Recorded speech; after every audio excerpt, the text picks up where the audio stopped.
Introduction. What are you searching in this shelf? My biology book is not here.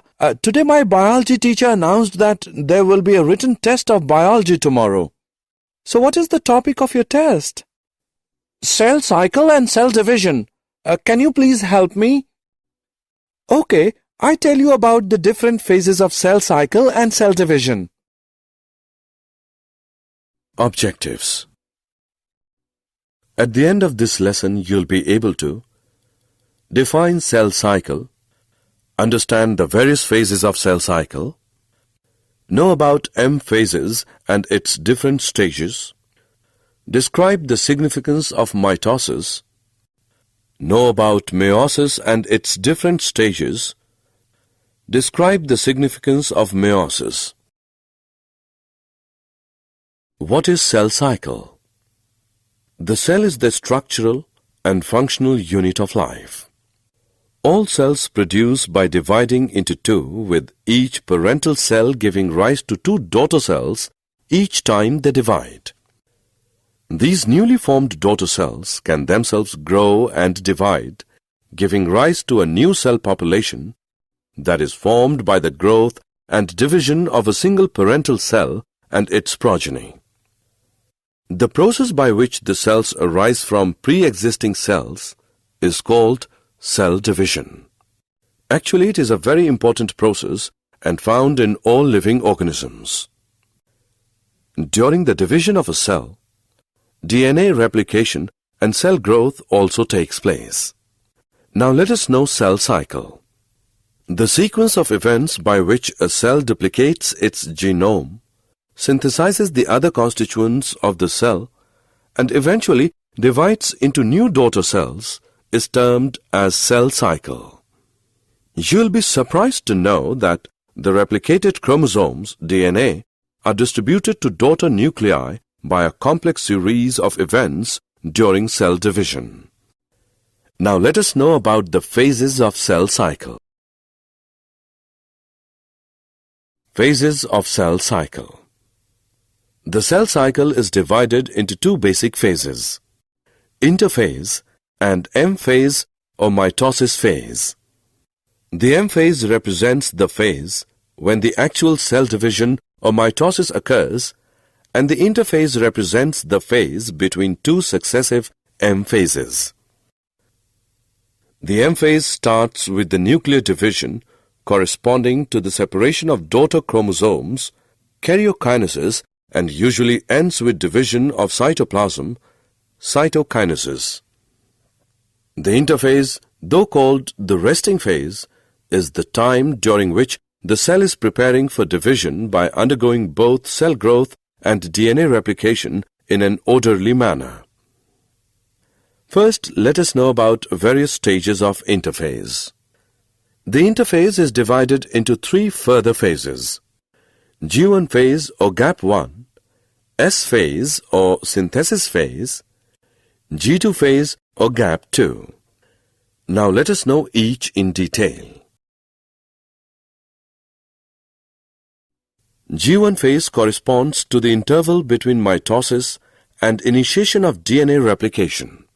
During G1 phase, the cell is metabolically active and continuously grows but does not replicate its DNA. S phase or synthesis phase marks the period during which DNA synthesis or replication takes place. During this time, the amount of DNA per cell doubles, but not the chromosome number. During the G2 phase, proteins are synthesized in preparation for mitosis while cell growth continues. Some cells do not divide further, exit G1 phase to enter an inactive stage called quiescent stage, GO, of the cell cycle. Cells in this stage remain metabolically active but no longer proliferate unless called on to do so depending on the requirement of the organism. M phase and its stages. M phase is also known as mitosis phase. Since the number of chromosomes in the parent and progeny cells is the same, it is also called as equational division. Mitosis is divided into the following 4 stages: prophase, metaphase, anaphase, and telophase. Let us know them in detail. First stage of mitosis is prophase. It follows the S and G2 phases of interphase.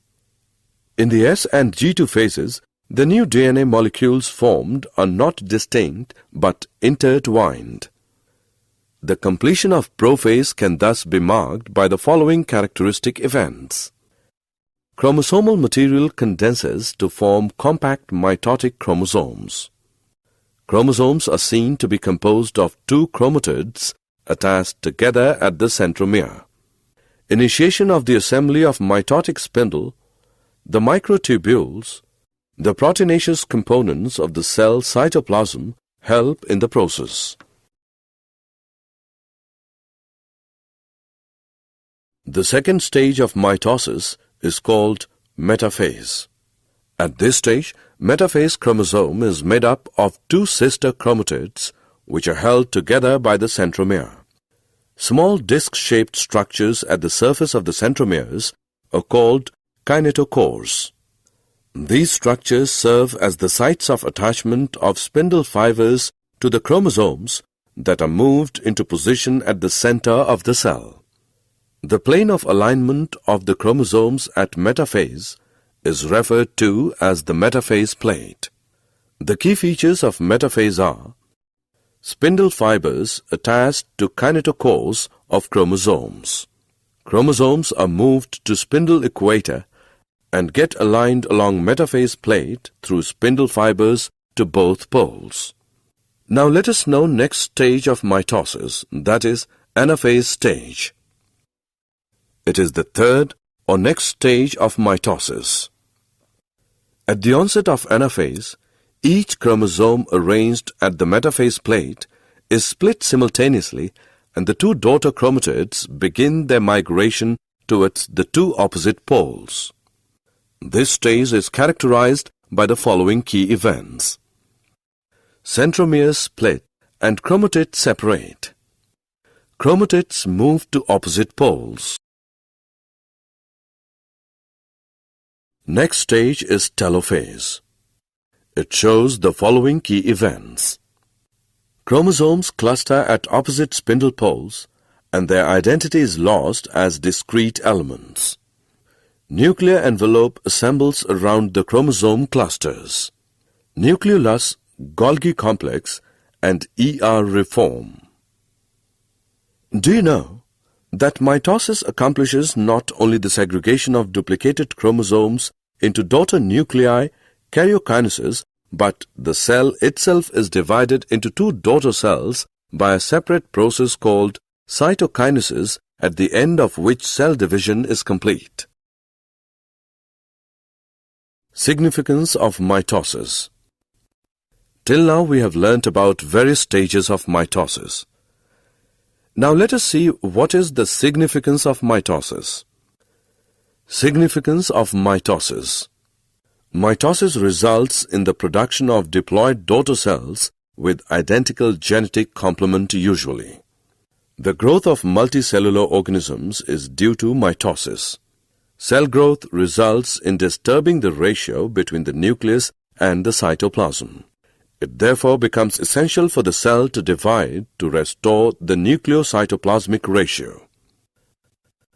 A very significant contribution of mitosis is cell repair. The cells of the upper layer of the epidermis, cells of the lining of the gut, and blood cells are being constantly replaced. Mitotic divisions in the meristematic tissues, the apical and the lateral cambium result in a continuous growth of plants throughout their life. Meiosis and its stages. Now let us move on to next topic, that is meiosis. As we all know that the production of offspring by sexual reproduction includes the fusion of 2 gametes, each with a complete haploid set of chromosomes. Gametes are formed from specialized diploid cells. This specialized kind of cell division that reduces the chromosome number by half results in the production of haploid daughter cells. This kind of division is called meiosis. The key features of meiosis are as follows. Meiosis involves two sequential cycles of nuclear and cell division called meiosis I and meiosis II, but only a single cycle of DNA replication. Meiosis I is initiated after the parental chromosomes have replicated to produce identical sister chromatids at the S phase. Meiosis involves pairing of homologous chromosomes and recombination between them. 4 haploid cells are formed at the end of meiosis II.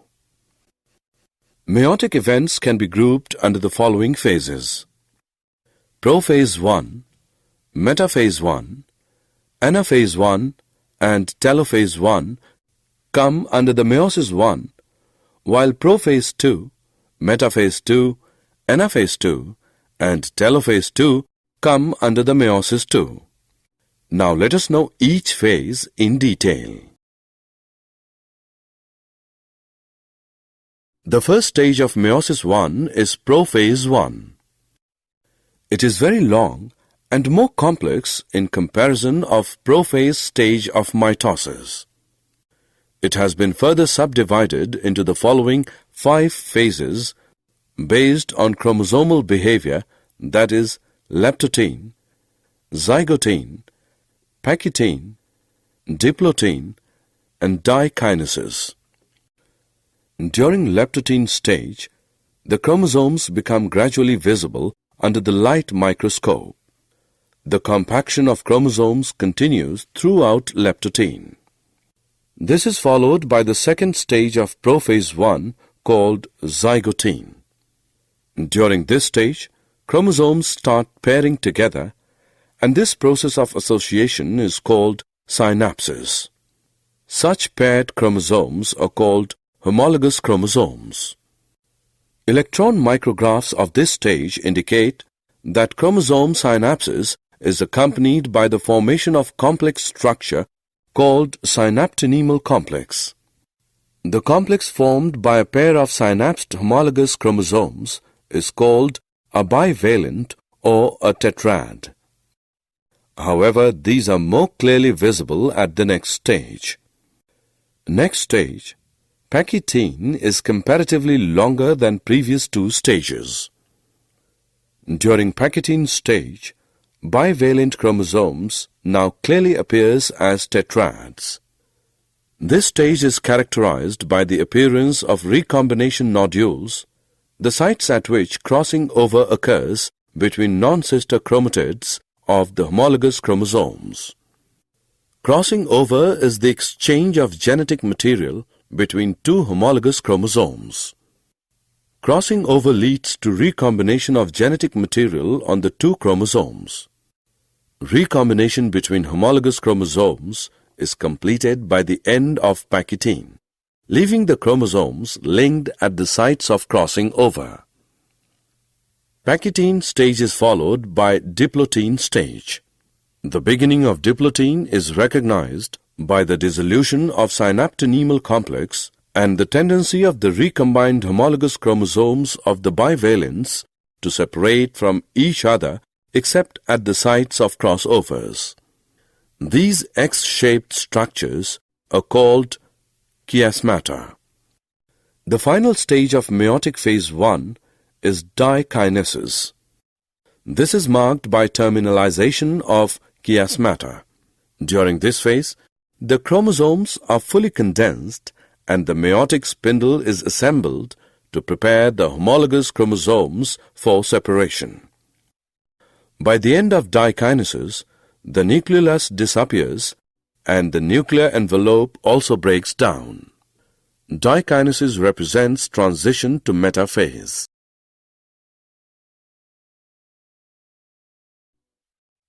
After completion of prophase I, metaphase I takes place. In this stage, the bivalent chromosomes align on the equatorial plate. The microtubules from the opposite poles of the spindle attach to the pair of homologous chromosomes. Anaphase 1 is the next stage. In this stage, the homologous chromosomes separate while sister chromatids remain associated at their centromeres. Anaphase 1 is followed by telophase 1. In this stage, the nuclear membrane and nucleolus reappear, cytokinesis follows, and this is called as dyad of cells. Although in many cases the chromosomes do undergo some dispersion, they do not reach the extremely extended state of the interphase nucleus. The stage between the two meiotic divisions is called interkinesis and is generally short-lived. Interkinesis is followed by prophase 2. Meiosis II is initiated immediately after chitokinesis, usually before the chromosomes have fully elongated. In contrast to meiosis I, meiosis II resembles a normal mitosis. The nuclear membrane disappears by the end of prophase 2. The chromosomes again become compact. After prophase 2, metaphase 2 takes place. At this stage, the chromosomes align at the equator, and the microtubules from opposite poles of the spindle get attached to the kinetochores of sister chromatids. Similar to mitosis, metaphase 2 is followed by anaphase 2. Anaphase 2 begins with the simultaneous splitting of the centromere of each chromosome, allowing them to move toward opposite poles of the cell. The last stage of meiosis is telophase 2. In this stage, two groups of chromosomes once again get enclosed by a nuclear envelope. Cytokinesis follows, resulting in the formation of tetrad of cells, that is, 4 haploid daughter cells. Significance of meiosis. Till now we have learned the various stages of meiosis I and meiosis II. Now let us know what the significance of meiosis are.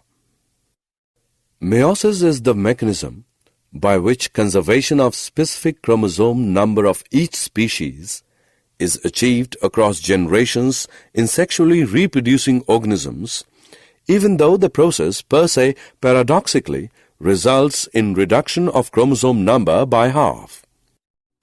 It also increases the genetic variability in the population of organisms from one generation to the next. Variations are very important for the process of evolution. Summary. Let us summarize what we have learned. The sequence of events by which a cell duplicates its genome, synthesizes the other constituents of the cell, and eventually divides into two daughter cells is termed cell cycle. The cell cycle is divided into two basic phases, interphase and M phase or mitosis phase. The M phase represents the phase when the actual cell division or mitosis occurs, and the interphase represents the phase between two successive M phases. The interphase is divided into three further phases, G1 phase, S phase, and G2 phase. M phase or mitosis is divided into the following four stages: prophase, metaphase, anaphase, and telophase. Mitosis results in the production of diploid daughter cells with identical genetic complement usually. The growth of multicellular organisms is due to mitosis. Meiosis is a specialized kind of cell division that reduces the chromosome number by half, results in the production of haploid daughter cells. Meiosis involves two sequential cycles of nuclear and cell division called meiosis I and meiosis II, but only a single cycle of DNA replication. Meiosis I includes prophase I, metaphase I, anaphase I, and telophase 1, while meiosis II includes prophase II, metaphase II, anaphase II, and telophase II. Prophase 1 has 5 phases based on chromosomal behavior, that is, leptotene, zygotene, pachytene, diplotin, and dikinesis. Crossing over takes place during pachytene phase. Meiosis increases the genetic variability in the population of organisms from one generation to the next.